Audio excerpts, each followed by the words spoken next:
What's up? It's your boy back at it again with another video in the series we like to call Underrated Throwers.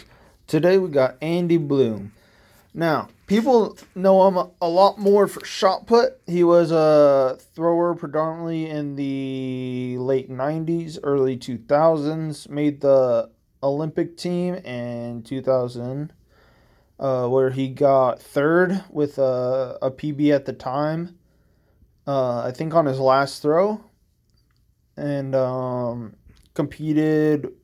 What was teammates with C.J. Hunter, Andy Bloom, and C.J. Hunter, Adam Nelson, and John Godina, and shot put at the Olympics. But not many people know that he was also a 68-meter discus thrower.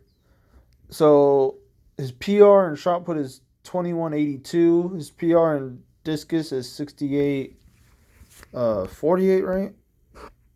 This is it in the beginning. Yeah, 68.46, which I think makes him one of the best double eventers ever.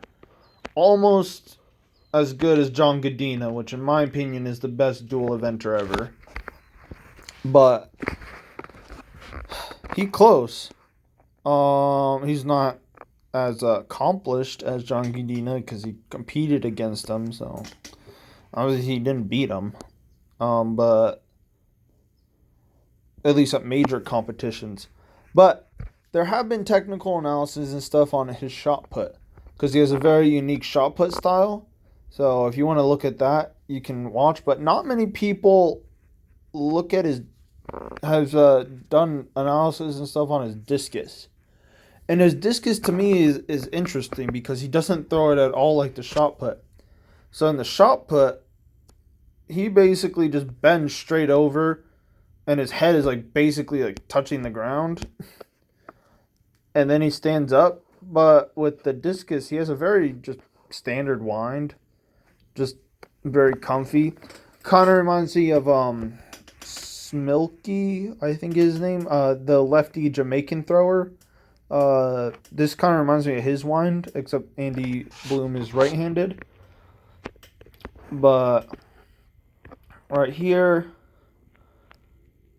I really like this sit down. This squat down over the left. I used to do that a lot as well when I threw discus. Now I just start lower. But back when I threw discus, I used to do this as well, and I really like that because it just instantly makes you load your left, makes you feel more athletic, and makes you just use your legs a lot more. The right pickup is very good.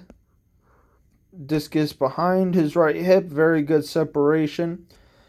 I don't mind that this left foot doesn't turn all the way because, there's several throwers. Gerd Cantor immediately comes to mind. And it's not the most ideal thing, but when you're explosive and is just a powerhouse, you can get away with that. It's not the end-all, be-all. There have been extremely almost goat-statted throwers that do this. Daniel Stahl does this. Gerd Cantor does this. So who am I to say it's wrong? It's just a style. I personally don't mind at all. How can I argue with a 68-meter throw when it's your secondary event as well? So he's right here. Really nice sweep. Really nice holding the chest to sector while the right comes around. Amazing sprint. Really good hip curl. Kind of stalls the right foot a little, but he's so fast to the left at the front, it doesn't even matter. Really nice. I like this bent right arm. Now, if you watch my previous videos, you know how I feel about the debate about a long left arm. I feel like as long as your left shoulder is long and around, it's fine, and if it's not pulling you away, who really cares? The only major concern is if you're super tight with that left shoulder and it just pulls and makes you pull off the finish. That's that's where he gets concerned, but he does not do that. He does an amazing job. Almost Lars Riedel-esque, where he goes out and around with that elbow, which makes him pull out and around with his right hip and really works the ground. Now, he is off the ground a little early, but in one frame, the disc is already out of his hand, so it doesn't really matter.